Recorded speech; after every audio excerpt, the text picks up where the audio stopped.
Morning Asia, good evening America. You're watching World DNA with me, Jyotsna Kumar. And I'm Diksha Bisla, and coming up on the show today, US President Donald Trump has called off planned strikes on Iran, saying a deal to end the conflict could be signed within days. Well, Trump claimed that talks had reached Iran's top leadership, but Tehran said that no final agreement has been reached as of yet. We're going to get you all the details on the show today. Stay tuned. Well, also on the show, United Nations has warned of record levels of violence by Israeli settlers in the occupied West Bank, with more than 1,000 attacks reported this year. And the alert comes as Israel is expected to approve $1 billion shekel, that's about $338 million US dollars, plan to expand settlements and connect them to infrastructure in the territory. We'll get you all the details on that as well. Let's begin with the headlines. It'll be soon. Maybe this weekend. And has the Supreme Leader approved this deal, sir? I understand the answer is yes. Donald Trump says he believes Iran's Supreme Leader Moshtaba Khamenei has approved a deal with the United States that would lead to the reopening of the Hormuz Strait and the lifting of US restrictions on Iranian ports.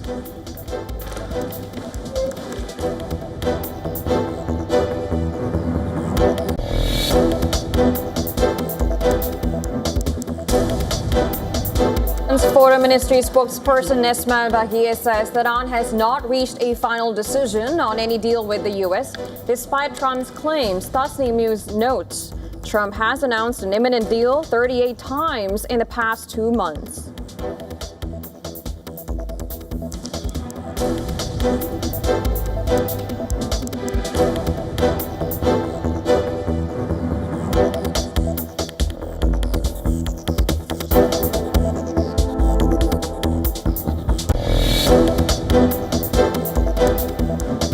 Tehran's mayor says state funeral for late Supreme Leader Ali Khamenei has been postponed until late June or early July. Iran previously planned a 3-day funeral in early Muharram, but the ceremony was delayed amid the conflict.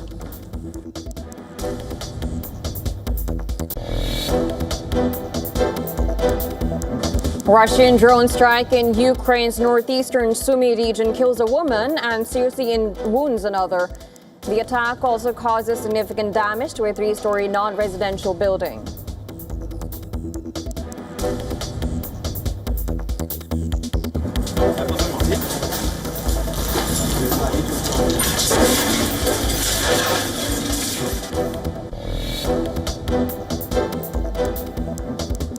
Thailand's Princess Vajrakeetiaba, the eldest child of King Maha Vajiralongkorn, dies at the age of 47. She had been hospitalized since December 2022 after collapsing from a heart condition and spent nearly 4 years in a coma.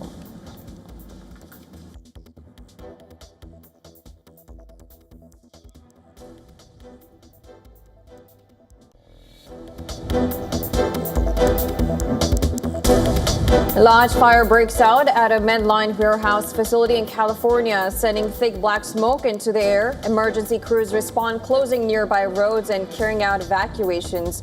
Firefighters continue to battle the blaze.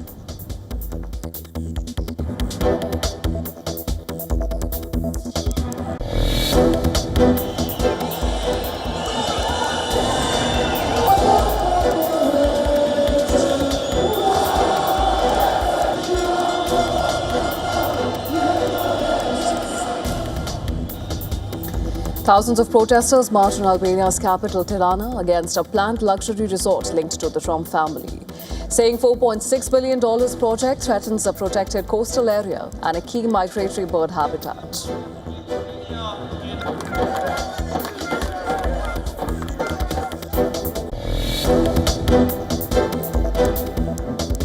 Mexico opens World Cup with a 2-0 win over South Africa. Julian Quinones scores the tournament's first goal, while Raul Jimenez adds a second as co-hosts make strong start to their Group A campaign. And President Claudia Sheinbaum celebrates her country's win.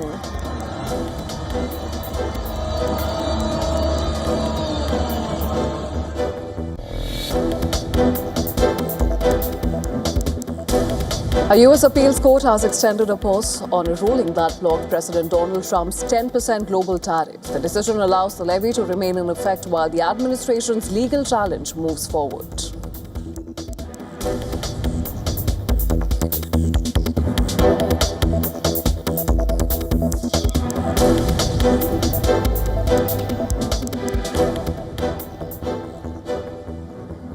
President Donald Trump is claiming a major diplomatic breakthrough is within reach to end the war with Iran. Well, he says that both sides are on the verge of signing a deal, and this is for the peace agreement, calling off fresh missile strikes on Iran, at least for now. Trump says a deal could be signed as early as this weekend, but Iran insists that key decisions are still under review. Speaking at the White House, the U.S. president claimed a settlement with Iran has effectively been reached and suggested a formal agreement could be signed within days. Listen to this. We just made a great settlement of the war with Iran, and we're going to be subject to finalization of documents, which should get done over the next few days. We'll probably have a signing maybe in Europe. That with the Strait will officially open as soon as we sign, which could be soon, very soon, maybe over the weekend. In Europe, I won't be able to be there, but JD will be there, Vice President, and some of the people. Steve Witkoff did a great job. Jared. Mr. President, on Iran, how confident are you that there will be a signing this weekend? Because you have come close to sealing a deal, but at the last minute it has fallen apart. And It'll be soon, maybe this weekend. And has the Supreme Leader approved this deal, sir? I understand the answer is yes. And when this deal is signed, is the United States going to immediately lift the blockade? Yes, that's true. That's part of the deal. And You'll have oil prices dropping like a rock. But Tehran is urging caution. Iran's foreign ministry has said much of the agreement has been finalized, yet no final decision has been made. And officials say Iran will not compromise on what it calls its red lines. Hear this out. Regarding the text and the overall understanding, whenever we conclude that it secures the interests of the Iranian nation, we will certainly announce it transparently. As I speak to you at this moment, we have not reached a final conclusion on this matter. This is a very important issue that is being reviewed by the relevant decision-making bodies.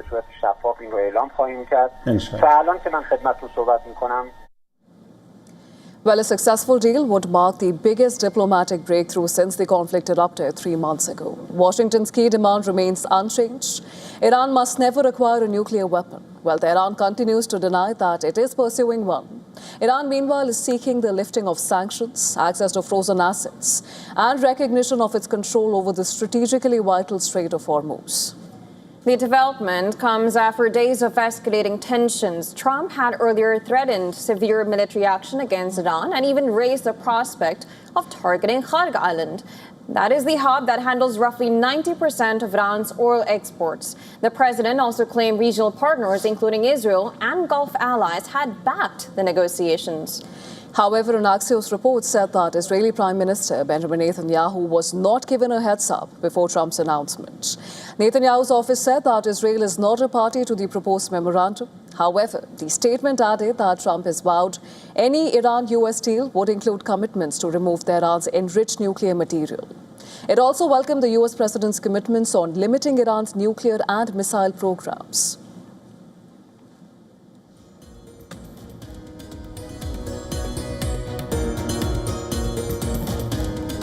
And while to discuss on the developments, we're now being joined by Lester Munson from Washington, D.C. He's a senior fellow at the National Security Institute and co-head of the international practice at BGR Group, a leading government relations firm in Washington, D.C. Always a pleasure having you on our broadcast. Thank you so much for joining us. Let's begin with Trump. He has stated that he's very positive about the deal. He said that it's going to be signed in Europe, and he's given names of course, J.D. Vance, Jared Kushner, and of course Steve Witkoff, who have been involved in the peace talks. At this moment, anything other than Trump's claim, do you think there's anything that looks like that ensures that there's an imminent deal? Well, I am hearing through, at least my little network, that there's a lot of truth to what the president is saying. The Iranians have moved much closer to a deal with the Americans. It's not final yet. But it could be happening right now. It could be happening in the next few hours. one of the issues going on in these negotiations is it's very difficult for the U.S. side and the Iran side to communicate with each other. They have to use couriers. It's a very difficult logistical situation. So the exactly where we are in the negotiations is hard to tell because things could actually have progressed well beyond what we're aware of. I suspect President Trump has the most up-to-date information, and he's being very optimistic for a reason. Having said that, we've heard similar things in the past, and we haven't quite had a deal. So there's still a little bit of mystery here. Absolutely, and as you've said, we've heard a similar round of promises come in, and also accompanied by military threats at the same time. But of course, the question is, what has materially changed enough to suggest that this time is going to be different? Because as Washington has said, its red lines remain intact, and so does the ones for Iran. Well, I think what's really the variables here are the ships that are in the Persian Gulf that have to go through the Strait of Hormuz. Iran is blocked from exporting its energy resources. That is going to be a huge problem for its economy now or in the next few days or in the next few weeks. The U.S. has been escorting some of the ships from the Arab states out of the Persian Gulf through the Strait of Hormuz very quietly and without a lot of fanfare. So there is some traffic going on. The real question is how much pressure is being applied to Tehran by this denial of them being able to export their energy resources. If that is a severe threat, and it may very well be that, then there's greater incentive for the Iranians to negotiate a final conclusion here. Of course, they'll have to save face in some fashion, so it'll have to look like they've gotten something out of this arrangement. At the end of the day, President Trump needs to have a deal that allows free and unfettered access through the Strait of Hormuz and puts Iran on a glide path to having zero nuclear weapons program, including the removal of all the enriched uranium from Iran. That's critical. We also have reports about Israel being caught off guard with Trump's decision to cancel the planned strikes. How do you see Israel reacting to this other than this? And of course, if a deal happens, what kind of role is Israel playing? I'm fairly confident that if there's a deal between President Trump and the Iranians, that Prime Minister Netanyahu will support that deal wholeheartedly, whether he's been included in the negotiations or not. At the end of the day, the U.S. is his biggest patron. President Trump has been a huge supporter of Netanyahu and Israel, and he's not going to, and Netanyahu won't ignore that. So I'm not super worried about that situation. Right, we hear you, Mr. Munson, but now, as you were discussing, Washington's key demand, it remains unchanged, which is that Iran shouldn't have a nuclear weapon. And Iran has consistently denied pursuing one. And now it has also, said that it wants the lifting of sanctions, access to its frozen assets. How much of a concession do you think United States will have to make in this case to come back to the negotiating table and hope for a deal that favors them at this point? I think this is probably one of the most important details is how many resources, financial resources, will Iran get and how quickly in a deal. There needs to be an open Strait of Hormuz. There needs probably further negotiations over the nuclear file. But what is released from sequestered funds to Iran right away? What is released over time? I suspect that is what Iran is negotiating for. They're looking for immediate payments for relief for their very beleaguered economy. That is a huge priority for them. And again, the real issue here is how much economic pressure is on Tehran. You mentioned that Israel, you said you're not worried about Israel and they will listen to U.S., but one of the conditions that Iran have kept on saying is the halt of attacks in Lebanon. And of course, that is something Israel has not agreed on to. Do you think that would be one sticking point that needs to be worked out on as well? Well, the issue between Israel and Lebanon is really between Israel and Hezbollah. Hezbollah continues to attack Israel. Israel responds. There can be a ceasefire there between Hezbollah and Israel. I think that is a very doable thing, at least for the time being. So again, that's an issue that needs to be worked out. It's really between the Israelis and Hezbollah is going to pay attention to Iran. So if Iran tells Hezbollah no more attacks on Israel, then Israel won't be attacking Lebanon anymore. That's interesting. Of course, we're going to have to wait and see who is more desperate at this point in time. It's interesting to see who's more desperate to have the deal done. Is it U.S. or it's Iran? But of course, we'll have to leave it to the future to see that. Thank you so much for joining on the broadcast and giving your perspective on this. Appreciate it. Thanks for having me. All right, and moving on, amid growing calls for leadership change within the Labour Party, UK Prime Minister Keir Starmer has found himself in the middle of a fresh storm. And that is one that has put his premiership at an unprecedented risk. In the last 24 hours, both defense and armed forces ministers have quit over differences on military spending, piling pressure on Starmer to step down. Defense Secretary John Healey resigned after he alleged that Starmer's defense investment plan risked making Britain less safe. Healey's two parliamentary aides also resigned in protest. Well, hours later, Armed Forces Minister Al Kans resigned after accusing Starmer of failing to adequately support military personnel and invest in defense. Now, the string of resignations weaken Starmer's authority at a precarious moment. The Makerfield by-election is just a week away, which is likely to see the return of Andy Burnham to Parliament. Burnham, who is currently the mayor of Greater Manchester, is seen as the strongest candidate to replace Starmer. Now, amid the volley of criticism, Starmer has named Security Minister Dan Jarvis as Healey's replacement. Starmer also replied to Healey in a letter saying his government has delivered the largest sustained increase in defence spending since the Cold War and is committed to keeping Britain secure. Now, Starmer's Labour Party stormed to power in 2024, winning a landslide election centred on fixing Britain's economy and illegal immigration. But since then, a host of issues, including rising cost of living, controversial tax increases, and anger over illegal immigration, have fueled calls within the Labour Party to replace Starmer. The Labour leader has so far resisted pressure to step down, but the exit of two top ministers, it remains to be seen if and for how long can Starmer continue to stay at 10 Downing Street.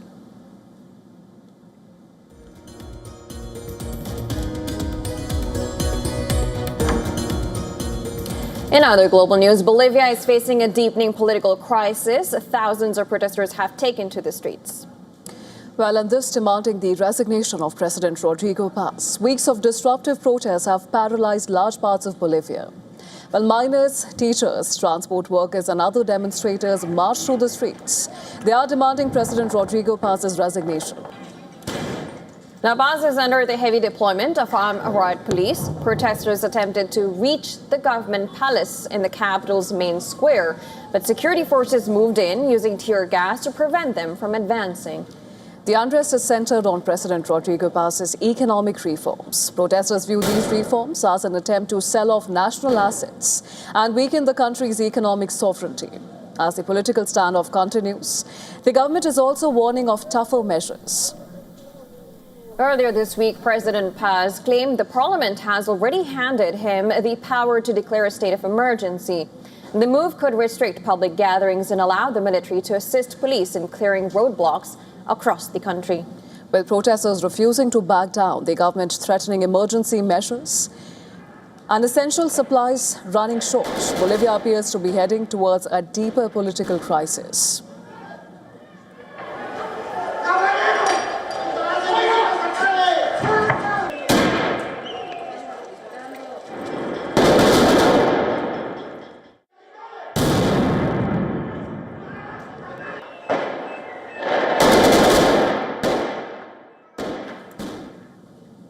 And Peru's political thriller refuses to end. The presidential election of the country is hanging by a thread, with conservative heavyweight Keiko Fujimori staging a dramatic comeback and snatching a razor-thin lead from a leftist rival, Roberto Sanchez. And with just a handful of votes separating the two and hundreds of thousands of ballots under review, the race is still too close to call. Peru's presidential race is turning into a nail-biter. After days of seesawing results, conservative candidate Keiko Fujimori has edged back into the lead by the slimmest of margins. With over 18 million votes counted, Fujimori holds just 50.002% of the vote, compared to 49.998% for leftist challenger Roberto Sanchez, according to Peru's ONP Electoral Authority. And that translates to a lead of barely 650 votes. Well, the dramatic turnaround was reportedly powered largely by overseas ballots, and particularly from Peruvians living in countries such as the United States and Japan, where Fujimori enjoys strong support. But despite the lead, victory remains far from certain. Nearly 4 lakh votes are tied up in polling stations, which have been flagged for judicial review. A process that could stretch on for weeks, and most of those contested ballots are from the Lima region, traditionally considered a Fujimori stronghold. Now, the race has been neck and neck from the beginning. Exit polls initially favored Fujimori, while quick count projections briefly showed Sanchez ahead. Rural votes reportedly later helped Sanchez overtake his rival, before overseas ballots swung momentum back towards Fujimori. As tensions rise, Sanchez has begun questioning parts of the counting process, citing what he calls strange and unusual developments. Now, some of his supporters even gathered outside election authorities' offices in Lima. Though police later dispersed the crowd, for Fujimori, the stakes are enormous. This is a 4th straight presidential runoff after narrowly losing 3 previous bids for the country's top job. The daughter of former President Alberto Fujimori is hoping to ride a broader wave of support for conservative, tough-on-crime leaders across Latin America. But with Peru deeply divided and thousands of ballots still under scrutiny, the country may have to wait a little longer before learning who will become the next president and who will inherit the challenge of ending long political turmoil.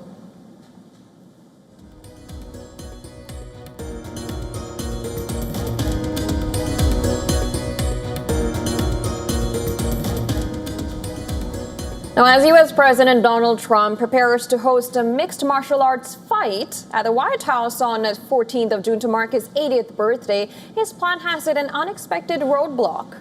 A Vietnam War veteran and an artist has moved court seeking a stay on this event. It has been organized by the Ultimate Fighting Championship, or UFC, which is a leading U.S.-based mixed martial arts organization. It blends disciplines like boxing, kickboxing, and wrestling. During the UFC Freedom 250 event, 7 bouts involving 8 Americans and 6 others from 4 countries will take place inside an octagon-shaped cage. Now, this cage is being erected by crews on the south lawn of the White House. It will feature a red, white, and blue stage under a towering arch featuring stars and stripes pattern, while nearly 4,300 people will watch the action live on the South Lawn. Over 75,000 others are likely to follow the bouts on large screens at the nearby 52-acre Ellipse Park.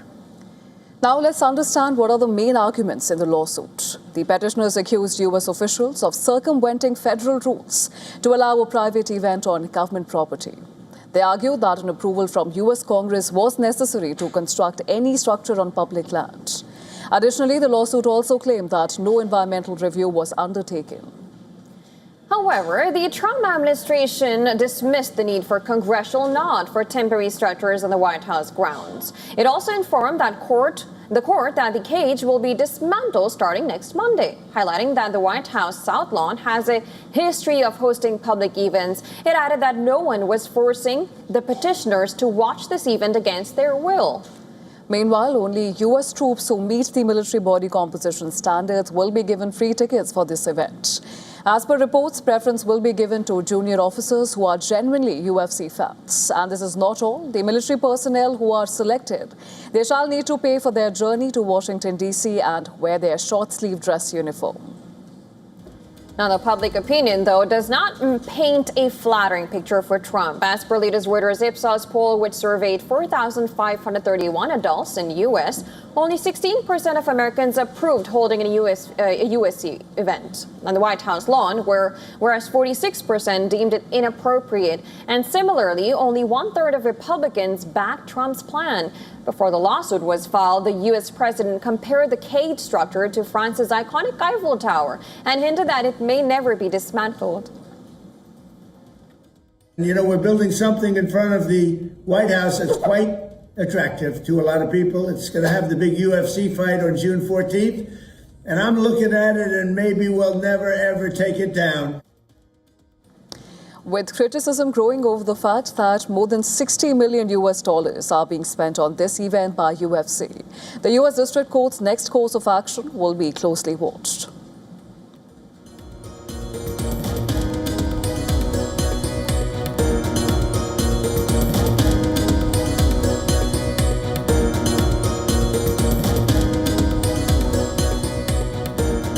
All right, we'll be slipping into a very short break on World DNA. Lost signed up on the other side. You're watching Beyond What Is One. Just stay tuned.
The frontiers still exist, if you seek them out. The GS is all for adventure, but it can't surmount nature. The F-77 is lightning fast,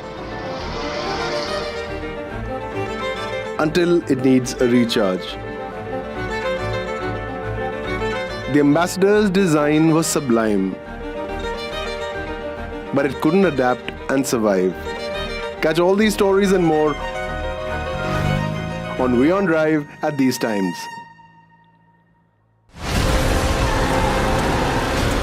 This semi-9-year cover-up of the truth.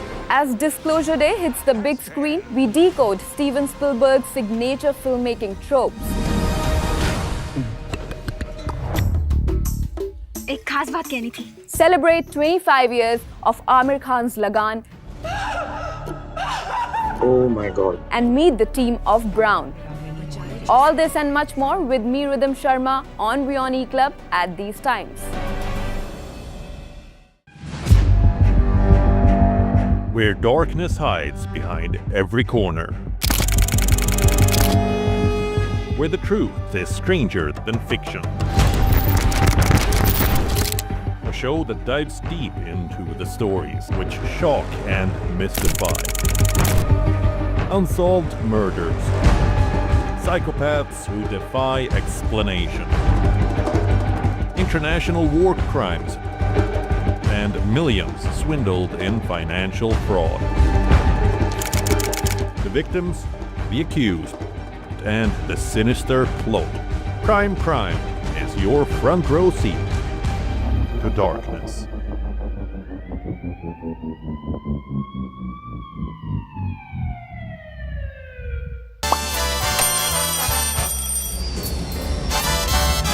Vielleicht nur als Impulsant.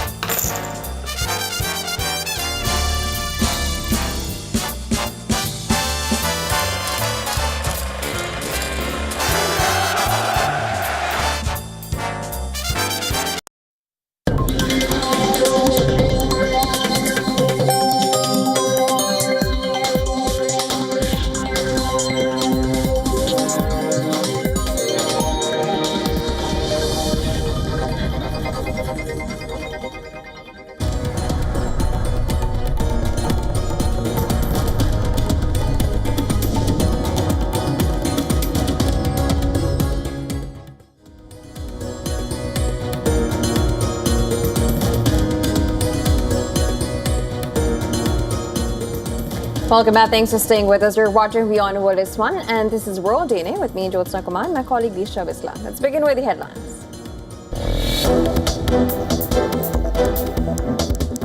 Iran condemns US attacks on Indian commercial vessels that killed at least 3 Indian sailors. Foreign Ministry spokesperson Bagheri describes the strike as armed robbery and state piracy, calling for international accountability.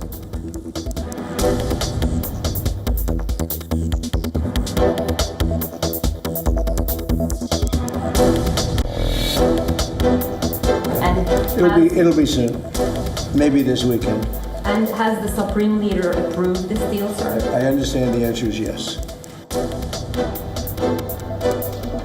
Donald Trump says he believes Iran's Supreme Leader Moshtaba Khamenei has approved a deal with the U.S. that would lead to the reopening of Hormuz Strait and the lifting of U.S. restrictions on Iranian ports.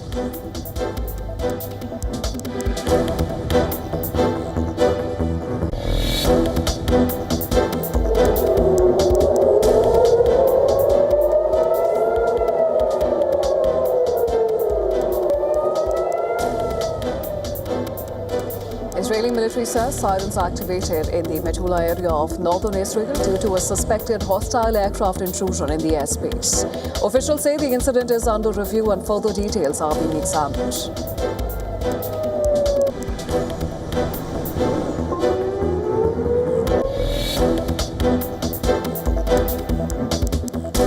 UN says Israeli settler violence in the West Bank has reached record levels, averaging 6 attacks daily and surpassing 1,000 incidents this year. It reports over 2,200 Palestinians displaced due to violence or access restrictions.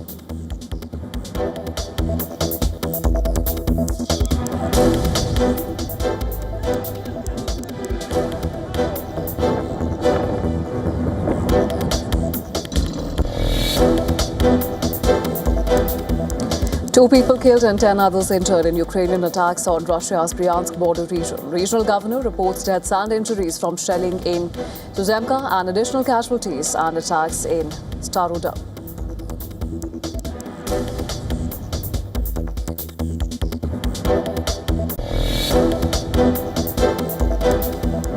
Thailand's Princess Bajrakithiaba, the eldest child of King Maha Vajiralongkorn, dies at age 47. She had been hospitalized since December 2022 after collapsing from a heart condition and spent nearly 4 years in a coma.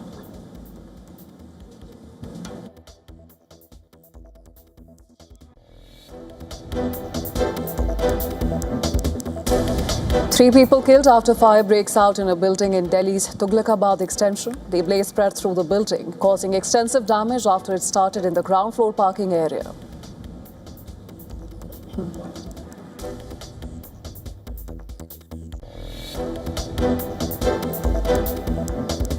Mexico opens World Cup with a 2-0 win over South Africa. Julian Quinones scores tournament's first goal, while Raul Jimenez adds a second as co-hosts make strong start to their Group A campaign.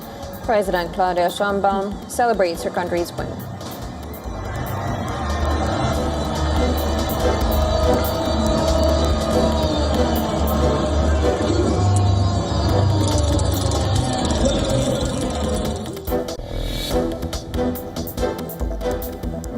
Asian markets surged with Japan's Nikkei up nearly 4% and South Korea's Kospi jumping almost 8%. The rally followed a strong US overnight session after Trump withdrew threats of further strikes on Iran, easing global risk sentiment.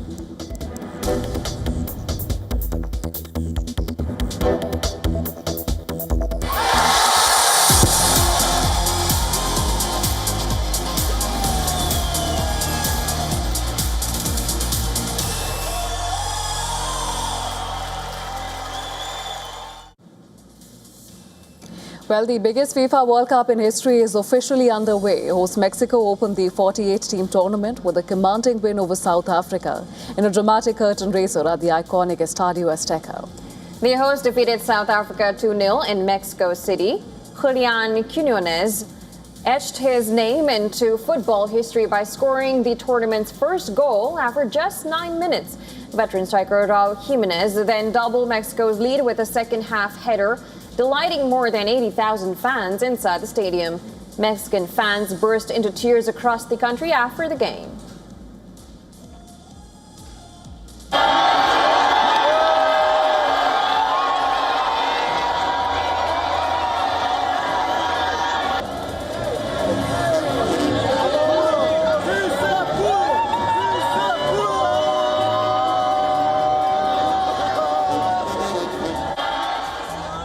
It's such an amazing feeling. This has been my lifelong dream, to experience a World Cup in Mexico. It's my first World Cup, and with Mexico winning 2-0, the atmosphere here, it's incredible. Coming here and seeing the Mexicans chanting Mexico, my heart and soul are filled with joy today. It means everything. It means a lot. It's putting us back on the map. It shows that Mexico is present in the world of football. Even Mexican President Claudia Sheinbaum could not contain her excitement.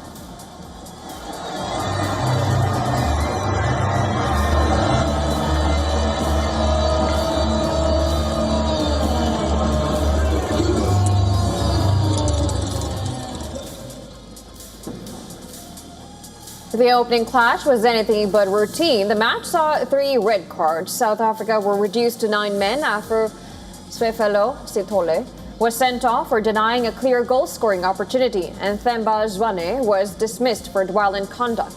Mexico also finished with 10 players after Cesar Montes received a red card for a late challenge.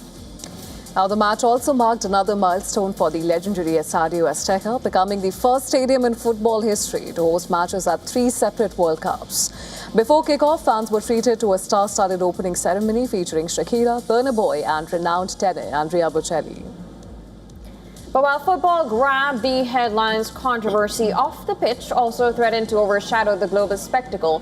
Protesters, including teachers, student activists and families of missing persons, clashed with police amid heavy security deployment outside the stadium.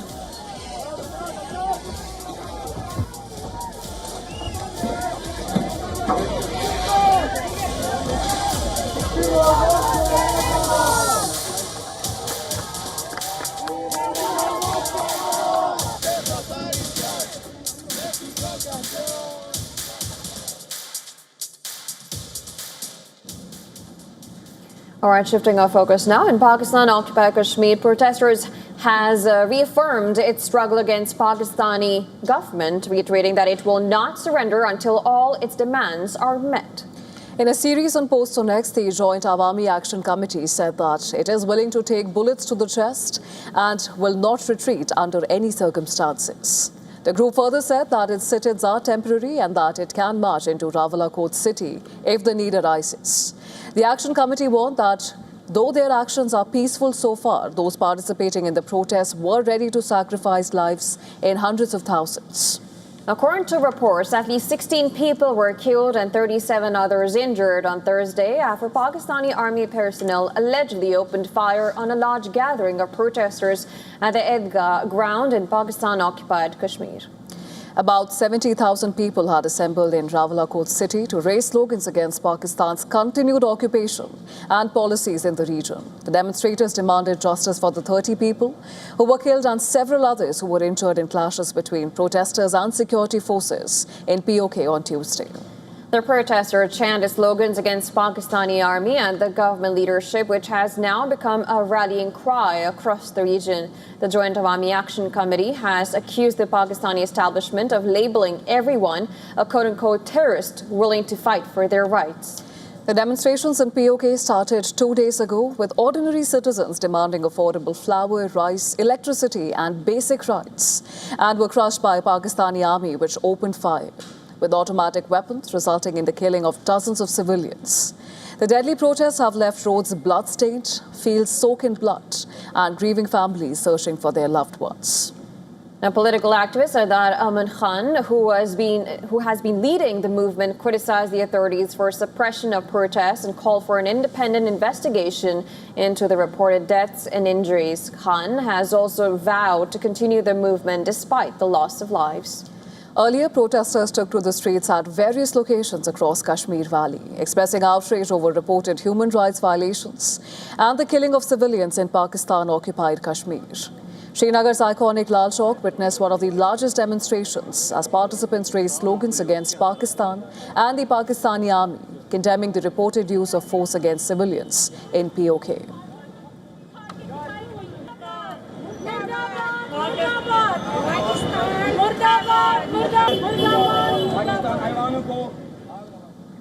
Well, protesters took to the streets at various locations across Kashmir Valley, expressing outrage over reported human rights violations and the killing of civilians in Pakistan-occupied Kashmir.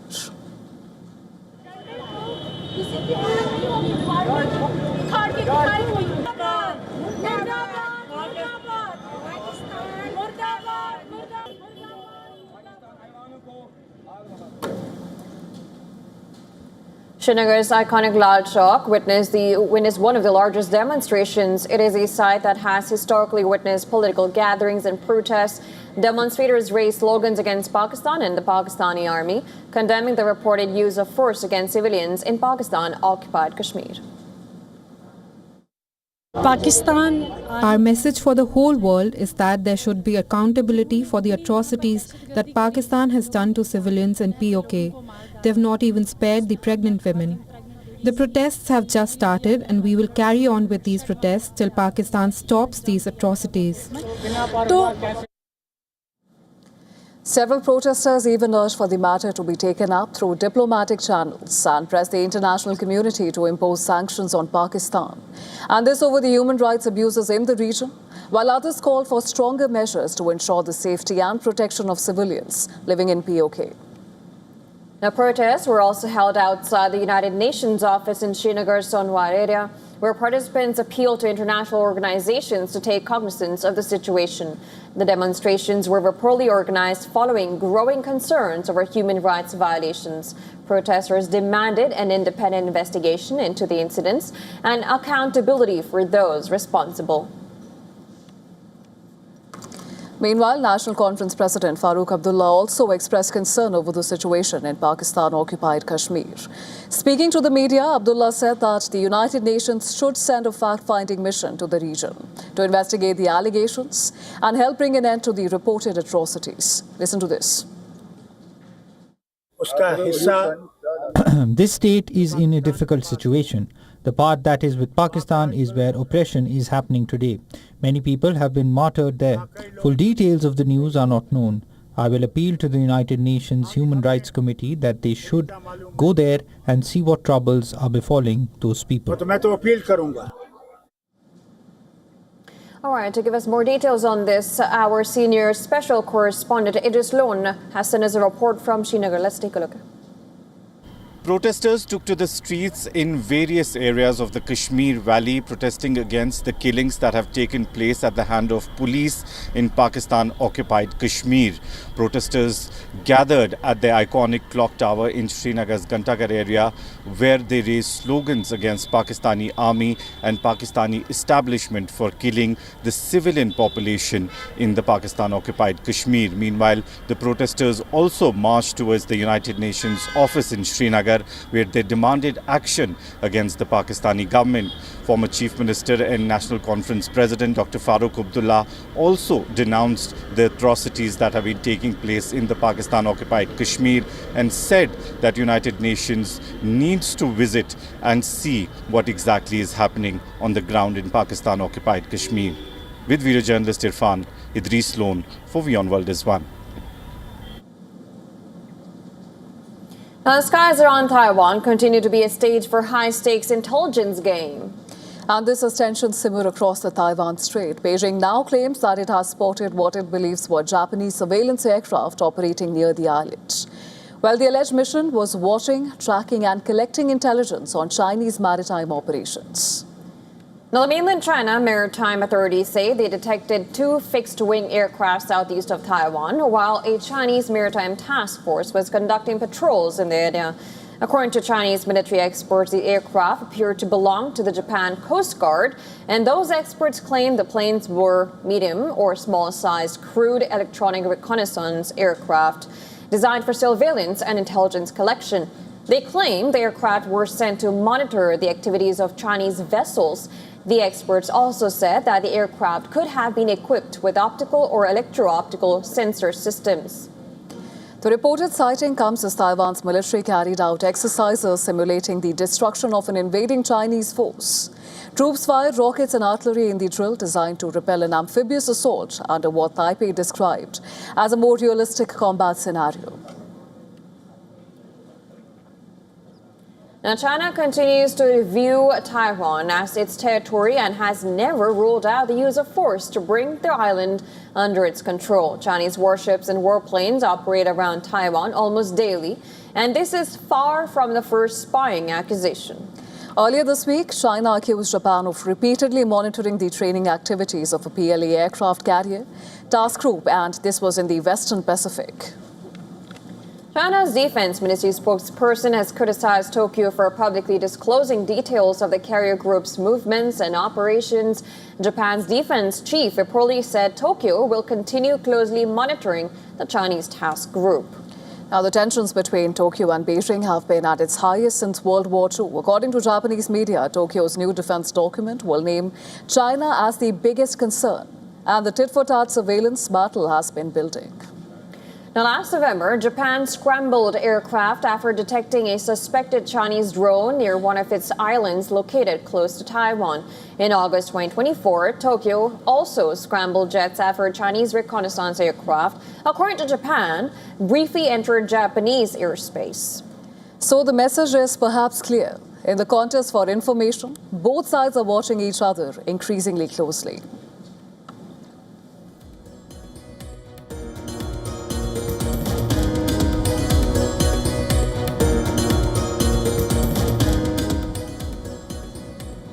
And China and the Philippines are locked in yet another diplomatic showdown. And this time, Beijing has announced sanctions against Philippine Defense Secretary Gilberto Teodoro.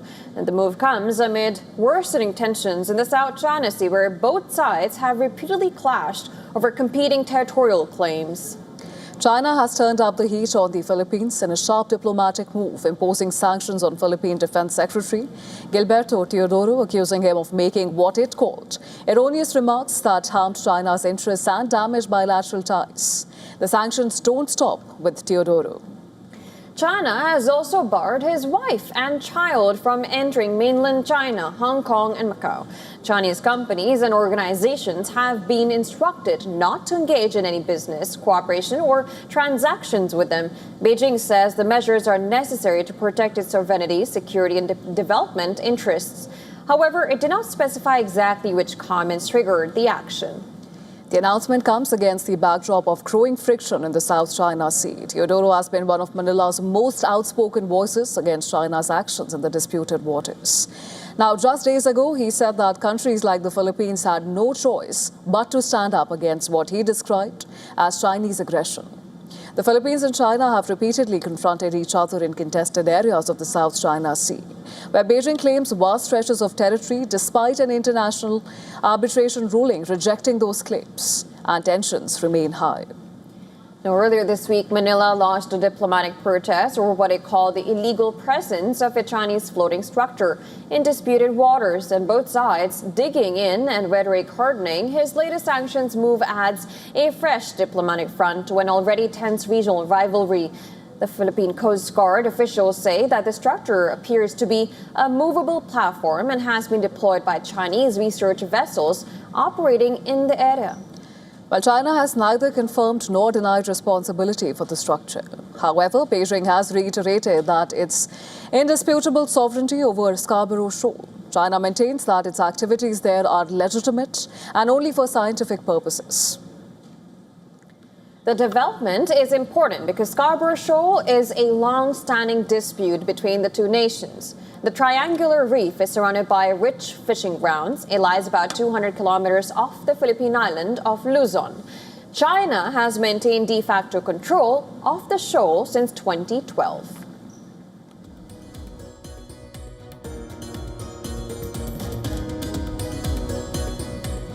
Now, last year, China had also announced the creation of a national nature reserve at Scarborough Shoal. The Philippine officials then warned that it was an eventual occupation of the area. And now, with the appearance of this new floating platform, can spark further escalation. Scarborough Shoal itself holds significant strategic value. It sits close to major shipping lanes. It contains abundant fish stocks and features a turquoise lagoon that offers shelter to vessels during storms.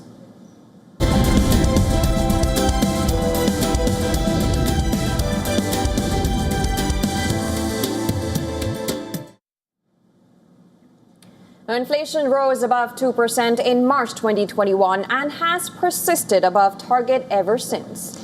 It has not come back down, and not once, 63 consecutive months and counting. That is how long U.S. inflation has stayed above the Federal Reserve's 2% target. And this is not a blip, but a structural failure.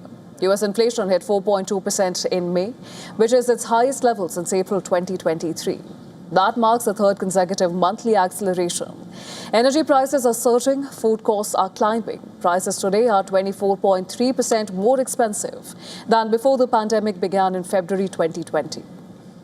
Now, the Fed's response was that inadequate, and more importantly, the institution knows it. While Jerome Powell left office on 15th of May with inflation above the 2% target for 5 straight years. And his era will be remembered for one defining misjudgment, and that is calling post-pandemic inflation transitory. And that call cost Americans trillions in purchasing power. Well, as of December 2025, the Fed was assessed as being at risk of losing its inflation-fighting credibility entirely.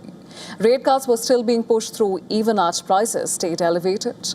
The signal to markets was damaging, and the 2% target is negotiable. Now, politics compounds the problem. Kevin Warsh, who replaced Powell, has stated a preference for lower interest rates than the current level. And markets are watching, and bond traders are pricing in a Fed that may blink again. Tariffs have added new fuel, contributing to rising prices on durable goods and food throughout 2025. The Iran energy shock is pushing costs even higher. The 2% target was once a credibility anchor. But today it reads more like an aspiration. The Fed has not just missed its mandate, it has normalized missing it. And this is what markets should fear.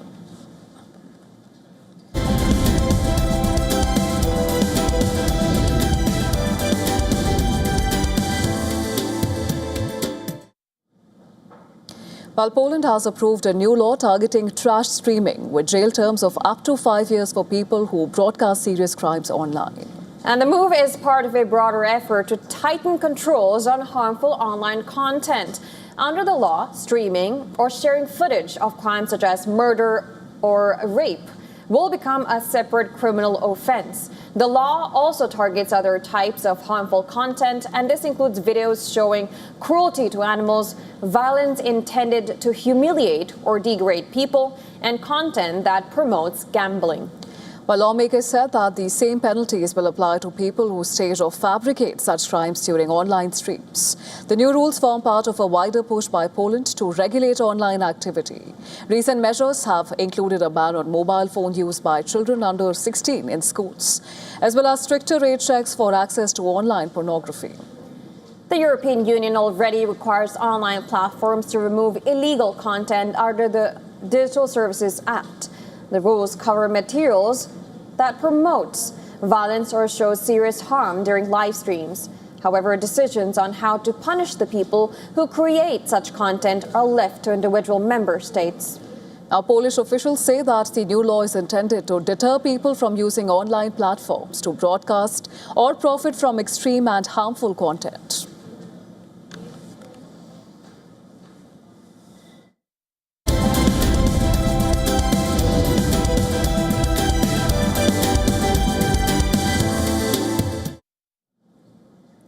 An unprecedented weekend awaits at the movies this weekend. Cinema halls are gearing up for an extraordinary clash of cinematic titans, offering audiences a rare blend of visionary sci-fi, sweeping romance, and unparalleled nostalgia.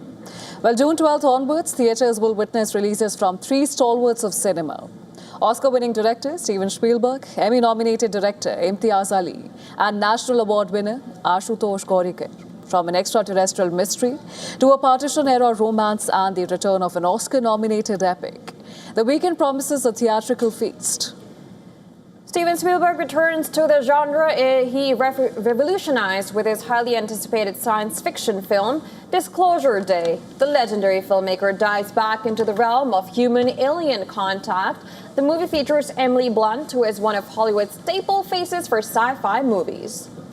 Now marking his second collaboration with Diljit Dosanjh after Amar Singh Chankila, Indian director Imtiaz Ali brings his signature touch to a deeply emotional period film that is set against the harrowing backdrop of the 1947 partition. Ali's latest release, Main Wapas Aaunga, explores the traumas of partition that bruised India. And well, rounding out this incredible weekend is the triumphant return of modern classic Lagan. The movie is celebrating its 25th anniversary. Originally released in 2001, Lagan secured a historic Academy Award nomination for Best Foreign Language Film and swept the National Film Awards. The movie is receiving a limited theatrical re-release on June 12th, 13th, and 14th.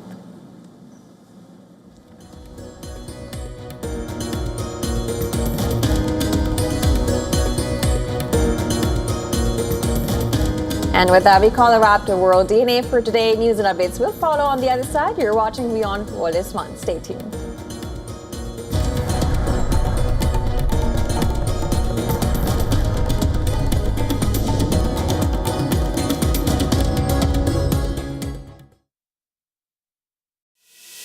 In this rapidly changing world, is your health keeping pace? Best practices and breakthroughs, busting the hype with real insights.